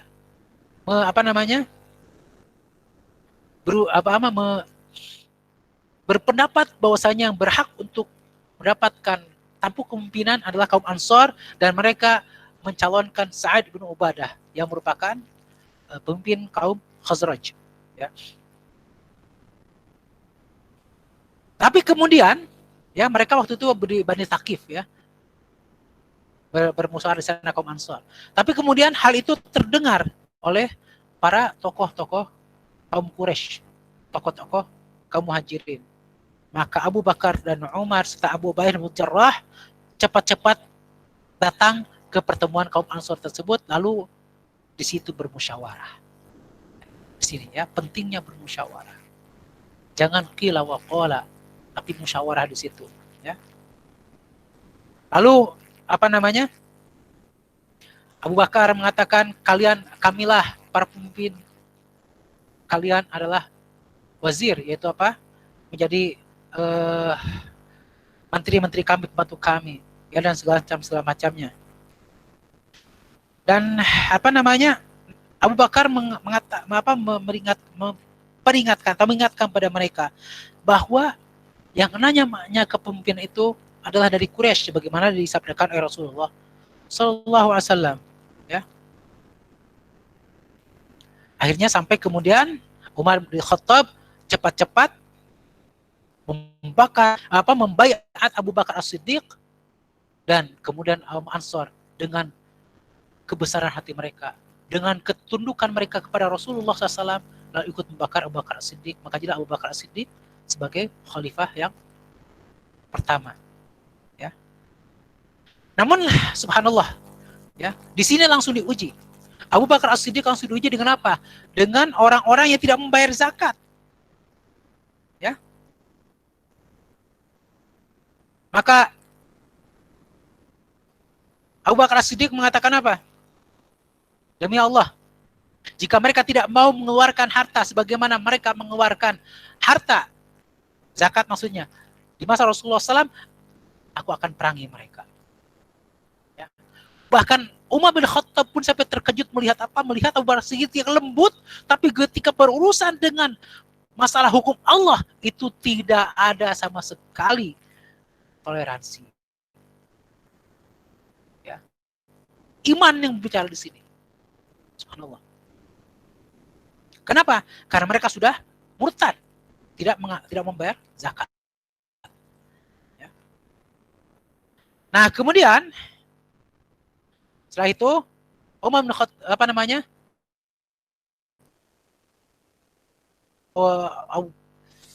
Abu Bakar As-Siddiq, lalu Abu Bakar As-Siddiq menunjuk Umar bin Khattab sebagai penggantinya. Ya. Dan Umar bin Khattab lalu lalu meneruskan penaklukan negara-negara di sekitar Jazirah Arab sampai ke timur, ke Persia, Syam, Mesir, dan negara Romawi, sehingga banyak ghanimah. Namun juga banyak masalah, ya. Masalah dalam manajemen pengiriman tentara dan pasukan segala macamnya, sehingga Umar bin Khattab membuat diwan, ya, kantor manajemen yang baru.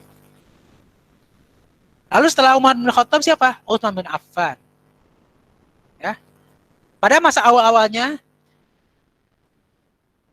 pada awal kekhilafan Umar bin Affan, Utsman bin Affan radhiyallahu anhu itu masih stabil, ya. Lalu tentara Islam terus melakukan penaklukan di barat dan di timur. Akan tapi beliau adalah orang yang sangat lembut, ya, bukan lemah, beliau lembut orangnya. Akhlaknya sangat mulia, ya. Kemudian perasaannya halus, ya. Sehingga apa? Sehingga dimanfaatkan oleh sebagian kaum Quraisy. Jadi beliau tidak bersalah. Ya. Sehingga apa? Sehingga kemudian terjadi banyak fitnah tentang beliau, akhirnya beliau terbunuh. Dan itulah darah umat Islam yang pertama kali tertumpah oleh umat Islam sendiri adalah darah Utsman bin Affan radhiyallahu anhu. Dan dengan terbunuhnya Utsman bin Affan, terbukalah pintu fitnah, pintu kerusakan selebar-lebarnya. Sebagaimana dalam sebuah hadis disebutkan bahwa jika darah umat Islam sudah tertumpah oleh umat Islam sekali saja, maka pertumpahan darah antara umat Islam itu tidak akan berakhir sampai hari kiamat. Dan ini terjadi sampai sekarang. Ya. Fitnah antara umat Islam terjadi sejak kapan? Sejak Utsman terbunuh. Pada masa Abu Bakar itu melawan orang-orang murtad. Umar bin Khattab terbunuh oleh siapa? Oleh Abu Lu'lu'ah Al-Majusi, yang orang Majusi. Yang yang diagung-agungkan oleh Syiah. Tapi Utsman bin Affan dibunuh oleh orang yang Muslim sendiri. Nah, ketika Utsman bin Affan terbunuh, maka orang-orang kemudian membaiat siapa? Membaiat Ali bin Abi Thalib radhiyallahu anhu. Dan Ali bin Abi Thalib menjadikan apa? Menjadikan Kufah sebagai ibu kota khilafah. Namun Muawiyah ibn Abi Sufyan di Syam itu tidak mau. Ya, tidak mau membaiat Ali bin Abi Thalib. Kenapa? Karena mereka ingin ada kisos dulu untuk siapa? Untuk orang yang membunuh Utsman bin Affan. Ya. Namun kemudian terjadi peperangan antara siapa? Dan peperangan antara Ali dengan Muawiyah itu adalah ijtihad antara para sahabat. Dan kita tidak perlu ikut campur mengomentari ini itu. Tilka ummatun qad khalat laha ma kasabat wa lakum ma kasabtum. Ya. Itu umat yang sudah berlalu, mereka mendapatkan apa yang mereka perbuat, kita akan mendapat kita perbuat, dan kita tidak akan bertanya tentang apa yang mereka lakukan. Mereka adalah orang-orang yang sudah diridhoi Allah Subhanahu wa taala. Ya. Jadi kita tidak perlu komentari. Kita yakin bahwasanya itu ijtihad para sahabat. Walaupun tumpah darah, itu urusan mereka dengan Allah, tapi mereka jauh lebih baik dari kita dan mereka adil. Ya. Ini harus kita yakini. Kita harus tahu posisi kita. Kita bukan siapa-siapa dibandingkan para sahabat. Maka kita tidak boleh mengomentari apapun yang terjadi antara Muawiyah dengan Ali bin Abi Thalib. Kita hanya meyakini bahwasanya Ali bin Abi Thalib itu adalah khalifah dan Muawiyah waktu itu mempunyai pendapat yang lain. Berijtihad. Walaupun kita lebih condong bahwasanya ijtihadnya Ali bin Abi Thalib itu benar. Ya. Sampai kemudian pada satu saat ada kisah tahkim, ya, itu kembali kepada sejarah di mana mushaf diangkat oleh tentara Muawiyah mengajak Ali untuk berhukum, artinya untuk damai, ya, untuk gencatan senjata. Sebagian tentara Ali bin Abi Thalib radhiyallahu anhu itu ridho, ya, menerima dengan kejahatan senjata tersebut. Sebagian lain tidak, ya. Dan Ali bin Abi Thalib memilih siapa? Abu Musa Asy'ari untuk sebagai apa? Yang berdiskusi, dan Muawiyah memilih Amr bin As untuk berdiskusi. Ya. Namun sebagian kecil dari tentara Ali bin Abi Thalib itu tidak mau menerima kejahatan senjata ini. Sambil kemudian mereka mengatakan bahwasanya Ali dan para pengikutnya sudah kafir karena sudah menerima kejahatan. Ya. Dan itulah yang kemudian kita kenal sebagai orang-orang Khawarij yang ada sampai sekarang. Ya.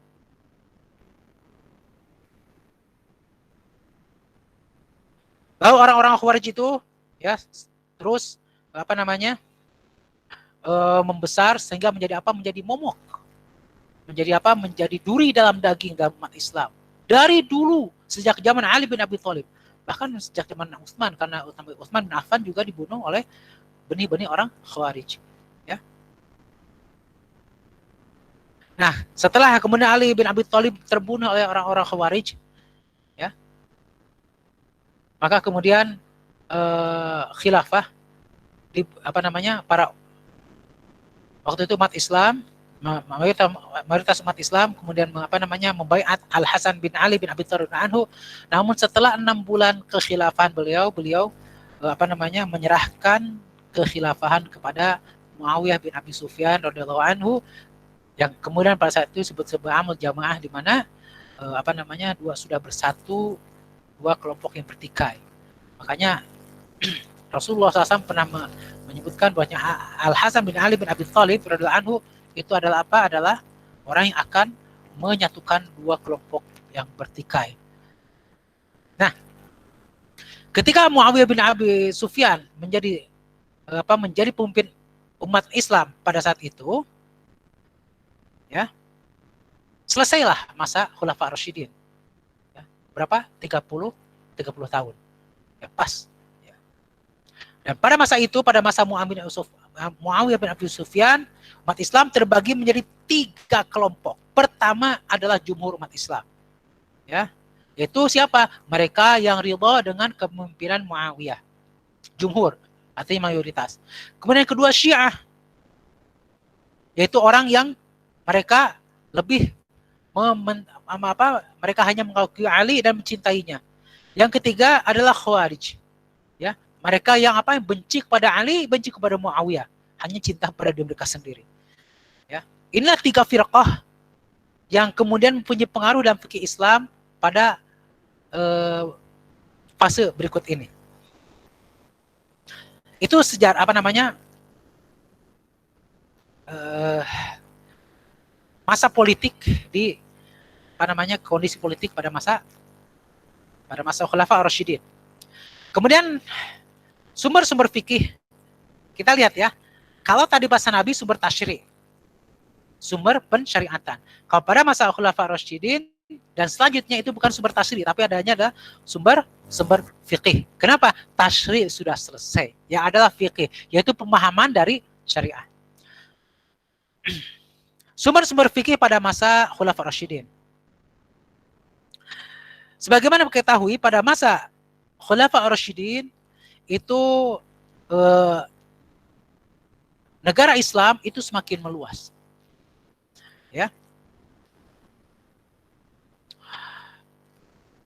Tentu semakin luasnya ini juga semakin memperluas masalah. Kenapa? Karena umat Islam pada saat itu berinteraksi dengan kaum-kaum yang non-Arab atau kaum-kaum yang non-Muslim.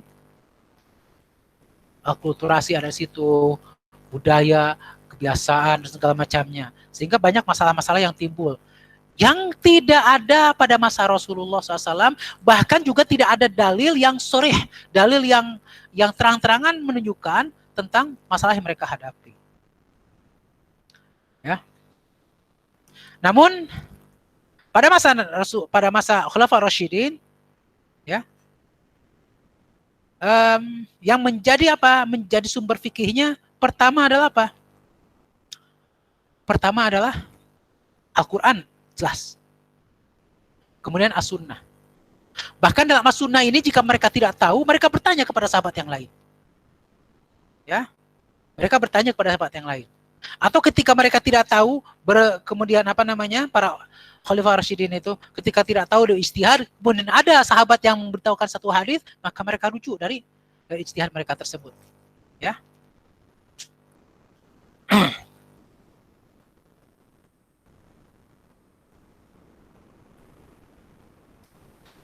Dan jika mereka tidak mendapatkan Al-Quran Sunnah, maka mereka berijtihad. Ya. Jadi sumber hukum pada masa Khulafa Rasyidin ada 4. Pertama Al-Quran, kedua As-Sunnah, ijma', dan keempat adalah qiyas.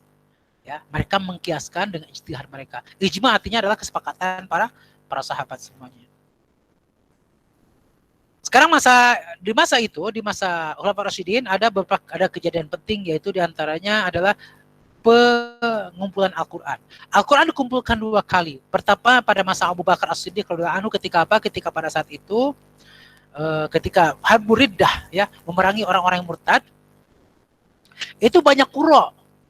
Qurra itu orang-orang yang paling berani di medan perang. Banyak yang terbunuh, banyak yang syahid di medan perang.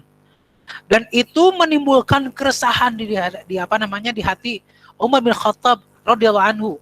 Takut apa? Takut Al-Quran hilang karena dengan meninggalnya mereka. Karena pada saat itu Al-Quran kebanyakan tersimpan di dada. Al-Quran itu dihafal oleh para qurra, dan qurra banyak wafat, banyak syahid pada saat itu.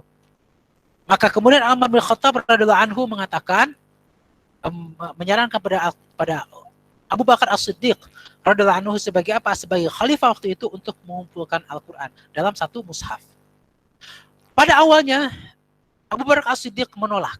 Kenapa? Karena ini tidak pernah dijalankan diperintahkan oleh Rasulullah SAW, dan Rasulullah tidak pernah menyuruhnya, tidak pernah mencontohkan. Takut menjadi sebuah bid'ah. Terus Umar bin Khattab membicarakan sampai terbukalah dada dari Abu Bakar As-Siddiq radhiyallahu anhuma, lalu kemudian diperintahkan untuk ditulis. Maka penulisan Al-Quran yang pertama kali atau pengumpulan Al-Quran dalam satu mushaf, satu mushaf ini itu pada masa Abu Bakar As-Siddiq radhiyallahu anhu. Kemudian yang kedua, pengumpulan Al-Quran pada masa Utsman bin Affan. Nah, adapun pada masa Utsman bin Affan ini kejadiannya berbeda lagi. Ketika waktu itu kita tahu bahwasanya Al-Quran diturunkan dalam 7 dialek, ya, dan Rasulullah SAW mengajarkan sesuai dengan dialek masing-masing. Maknanya sama, ya. Nah, ketika para sahabat sudah tersebar, mereka mengajar Al-Quran sesuai dialek masing-masing. Sehingga pada suatu saat ada orang baru masuk Islam yang diajarkan satu dialek Al-Quran berbeda dengan orang yang lain yang diajarkan dialek yang lain. Mereka bertengkar dan mengatakan, kok aneh ini, saling menyalahkan. Maka Hudzaifah bin Yaman radhiyallahu anhu memberitahukan kepada Utsman bin Affan untuk apa? Untuk segera menasakh atau untuk mengcopy, menulis ulang mushaf Al-Quran yang ada pada Hafsah bintu Umar bin Khattab radhiyallahu anhu. Untuk apa? Untuk disebarkan ke ke seluruh penjuru negara Islam.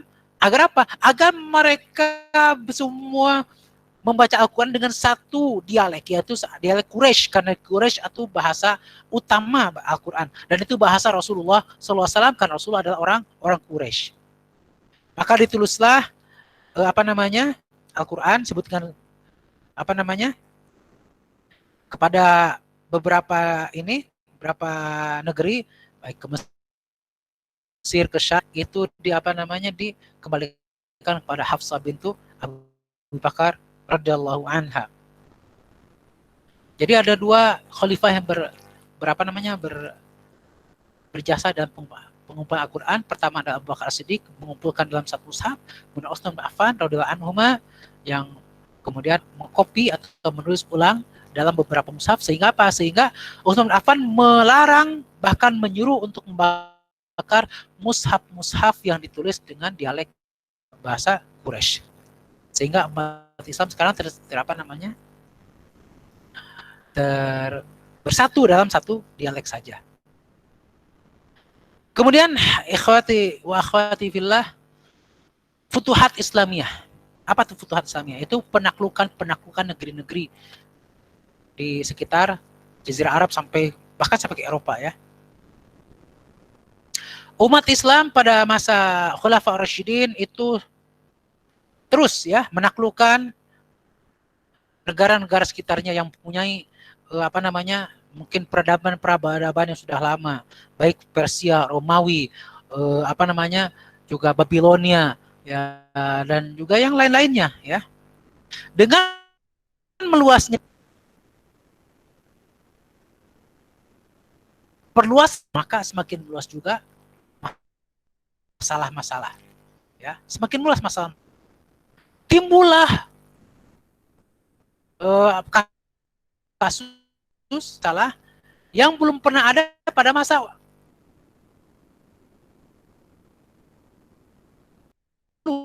Nabi SAW wafat.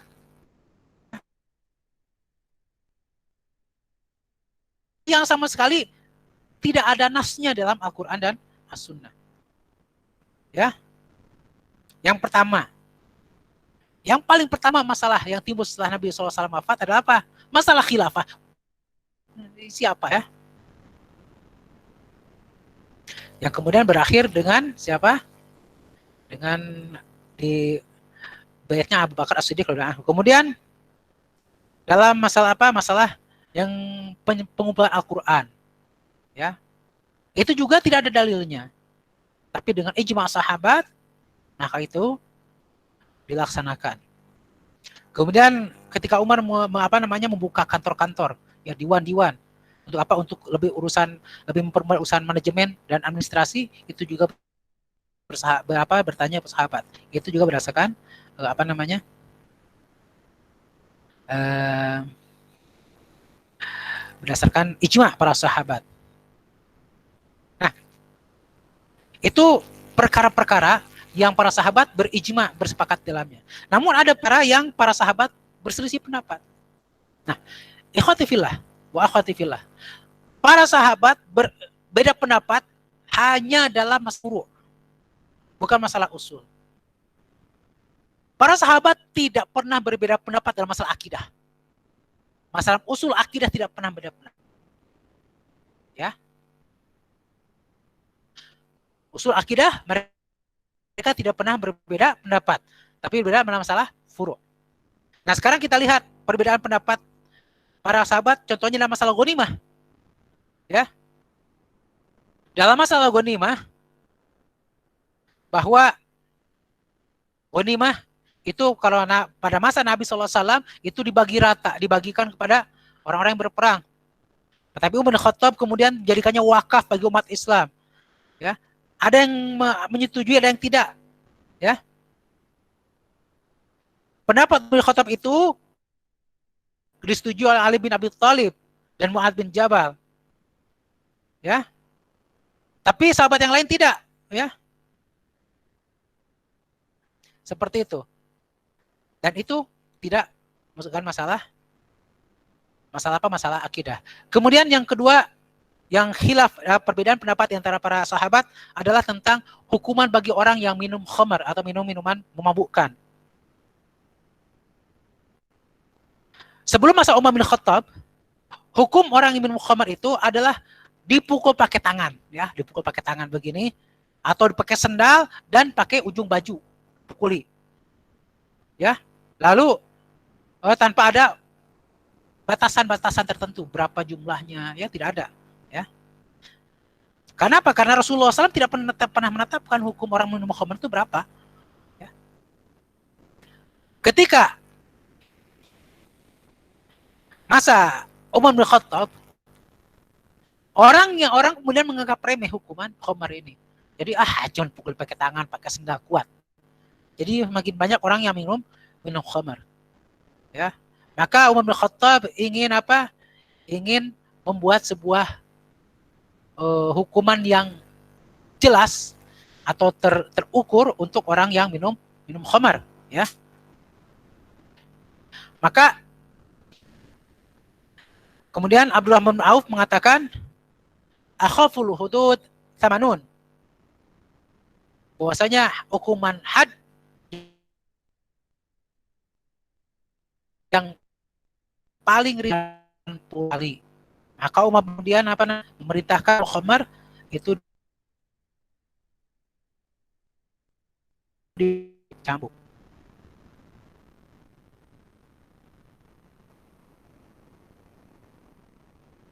Namun kemudian sebagian sahabat mengingkari, ya, mengingkari. Karena apa? Karena hal ini tidak ditetapkan oleh Rasulullah Shallallahu Alaihi Wasallam, ya.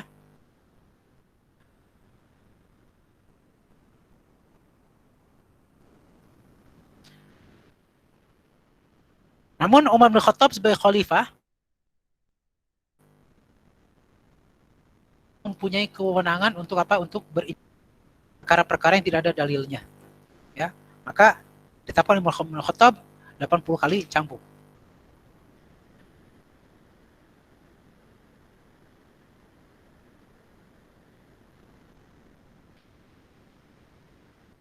Contohnya lagi, perbedaan pendapat tentang perempuan hamil suaminya meninggal. Iddahnya berapa? Sebagian ulama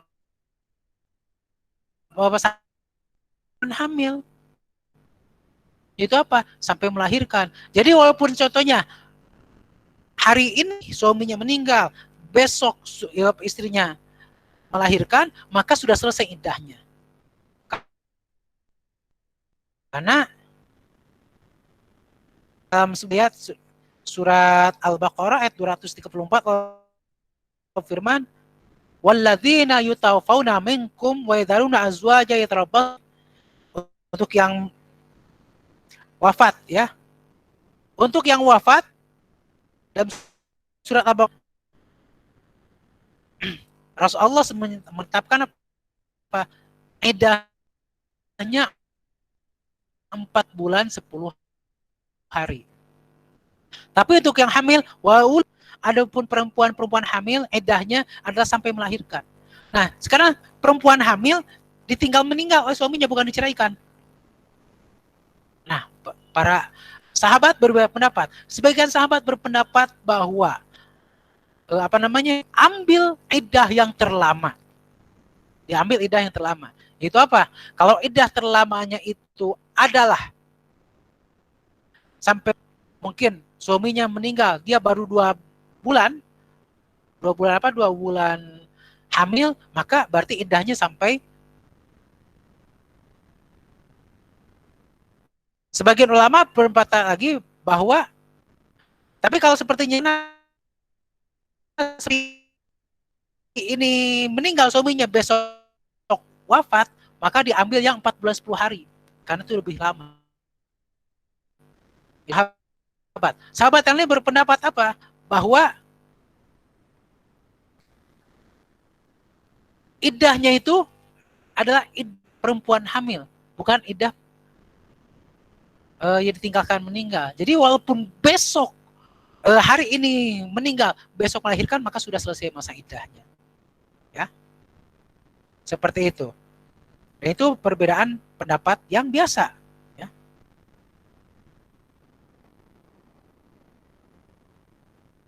Banyak di sini perbedaan pendapat. Nah, yang paling penting di sini bahwa halaman 218 yaitu asbabul ikhtilafil fatwa. Kenapa para sahabat berbeda pendapat dalam berfatwa? Ini kita ketahui ya. Kenapa mereka berbeda pendapat? Disebutkan min nusus syariatil islamiyah ma huwa dhanni thubut wa dilalah atau dhanni dilalah wa istubut. Di antara teks-teks syariah Islamiyah itu ada yang penetapannya dhanni dan dilalahnya juga dhanni. Tapi ada yang juga dhanni dilalah, qat'i, stubutnya. Nah, yang dhanni dilalah ini, inilah yang menjadi tempat untuk berambil kesimpulan hukumnya apa. Ya. Dari satu baik dari segi bahasanya atau dari segi kaidah-kaidah syariah yang umum berdasarkan nas-nas yang qat'i.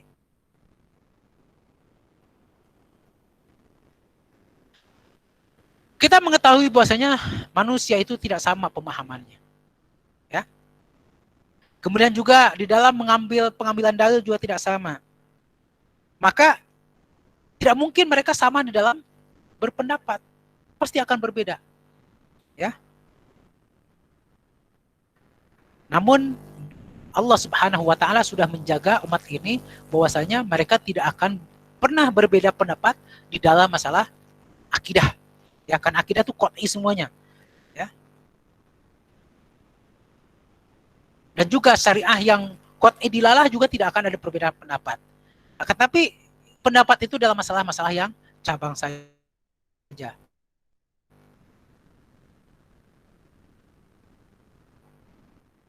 Melihat ya, berpendapat bahwa perbedaan pendapat dalam masalah-masalah yang furu, yang cabang ini ada perkara yang biasa, perkara yang tidak apa-apa. Ya, dan ini merupakan apa? Merupakan salah satu kebaikan syariat Islam, ya. Dan ini merupakan perkara yang perkara yang terpuji. Menunjukkan apa? Menunjukkan kemudahan syariat dan menunjukkan keluasan hukum-hukumnya. Sehingga fikih Islam ini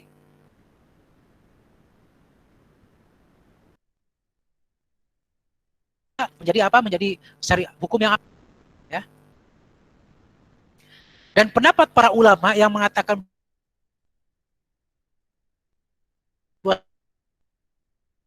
yang, yang haram itu apa namanya? Didasarkan dengan dua nas ya, dengan dua dalil. Dalil dari Al-Harits Ibn Adin, dari Al-Amash, dari Abi Sufyan, dari Jabir secara marfu bahwasanya Nabi SAW bersabda bintang. Dengan salah satu siapapun kalian berapa namanya? Berpegang maka kalian akan mendapatkan hidayah. Tapi ini hadisnya hadis maudhu. Ya. Hadisnya hadis maudhu, hadis palsu. Nas yang kedua adalah ikhtilafah ummati rahmah. Perbedaan umatku adalah rahmatnya, hadis yang tidak ada dasarnya. Namun sebagian ulama mencela perbedaan pendapat ini dan didasari dengan banyak dalil, baik Al-Quran dan As-Sunnah. Ya. 119 Allah firman, jika Allah berkehendak, wala syaa rabbuka la ja'alan nasa ummatan wahidah. Jika Allah berkehendak, Allah menjadikan manusia itu menjadi satu umat. Wala yazaluna mukhtalifin, tapi mereka tetap berselisih. Ya. Illa man rahima rabbuk, kecuali yang dirahmati oleh Rabbmu. Namun kemudian kita lihat halaman 220, Syekh Man Al-Qattan rahimahullah mengatakan wal haq anna al-ikhtilafa fil furu' la manduhata anhu. Yang benar bahwa perbedaan pendapat dalam perkara yang furu', perkara yang cabang, bukan perkara yang dasar, itu tidak ada masalah sama sekali, ya. Wa anna misla hadzal ikhtilafi la yakunu madmuman ma dama mustanidan ila wajhin min wujul istidlal. Bahwa perbedaan pendapat dalam masalah seperti ini tidak tercela selama masih bersandar kepada salah satu dalil. Ya. Walaysa hunaka dalil arjah, dan selama tidak ada dalil yang lebih kuat. Ya. Wa inna ma yudamul ikhtilaful ladzi yadhkihi al-hawa. Yang menjadi tercela itu jika perbedaan pendapat itu didasarkan hawa nafsu dan didasarkan fanatisme, sehingga orang yang berbeda pendapat itu tidak mau melihat dalil sama sekali, ya. Jadi yang mereka pertahankan bukan dalil, yang pertahankan fanatisme atau hawa nafsu mereka.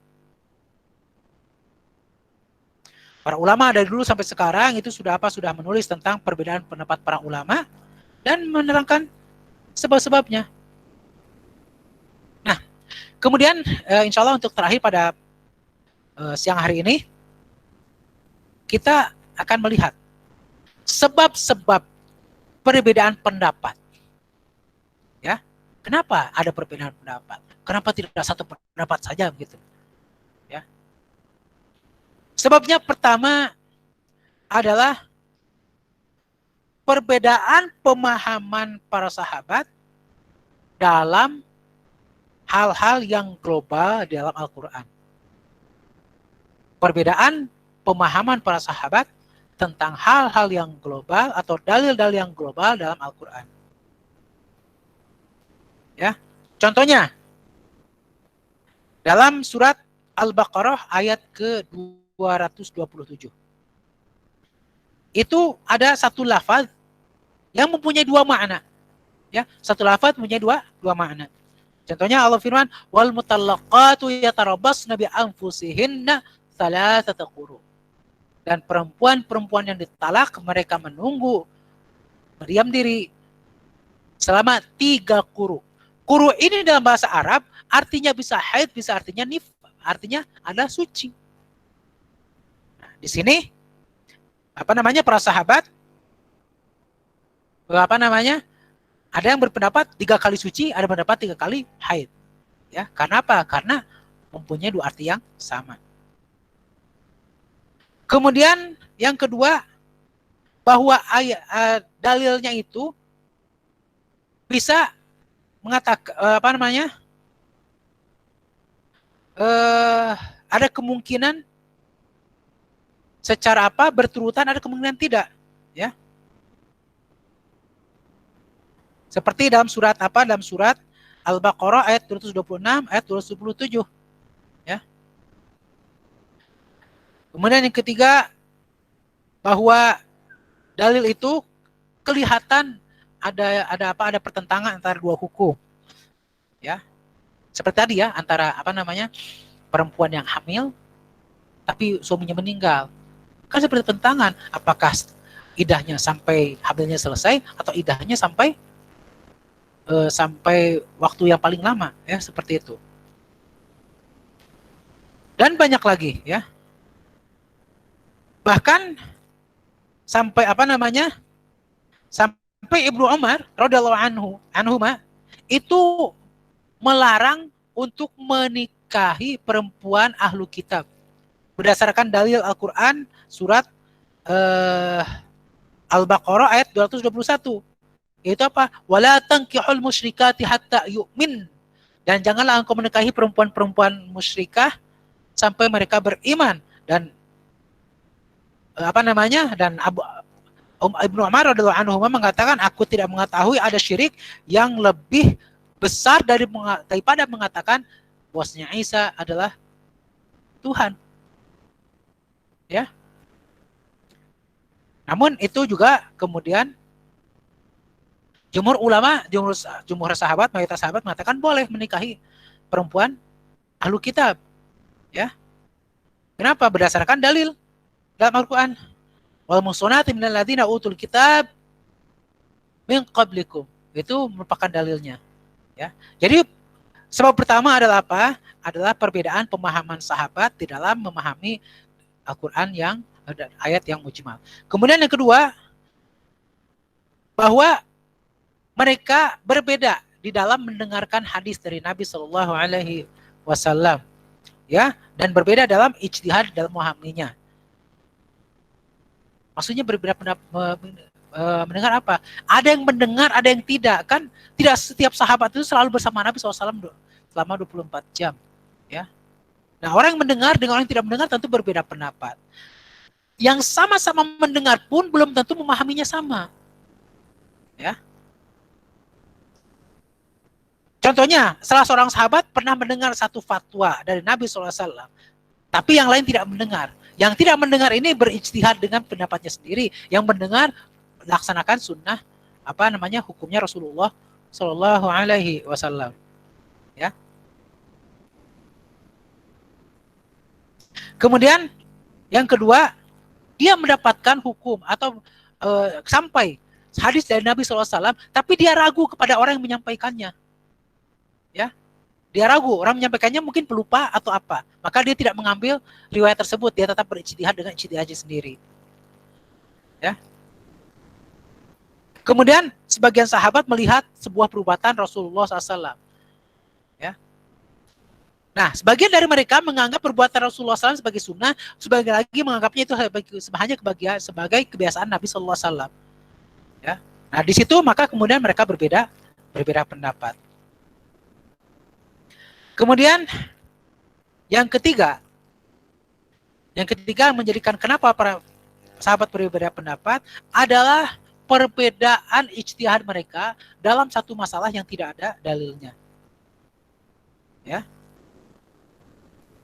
Jadi ketika tidak dalil mereka berijtihad, dan tentu ijtihad itu berbeda pendapat sesuai apa? Sesuai pemahaman mereka kepada dalil. Dan ini bukan hal yang tercela, ya, seperti itu. Nampaknya waktu kita sudah habis, ya, sudah jam 11.30. Insya Allah besok kita akan lanjutkan masalah dari mulai halaman 229, ya, dan sampai selesainya, ya, Insya Allah kita lanjutkan pada besok hari. Wallahu ta'ala alam, subhanakallahumma bihamdik, asyhadu la ilaha illa anta astaghfiruka wa atubu ilaik. Assalamualaikum warahmatullahi wabarakatuh. Waalaikumsalam warahmatullahi wabarakatuh. Jazakumullah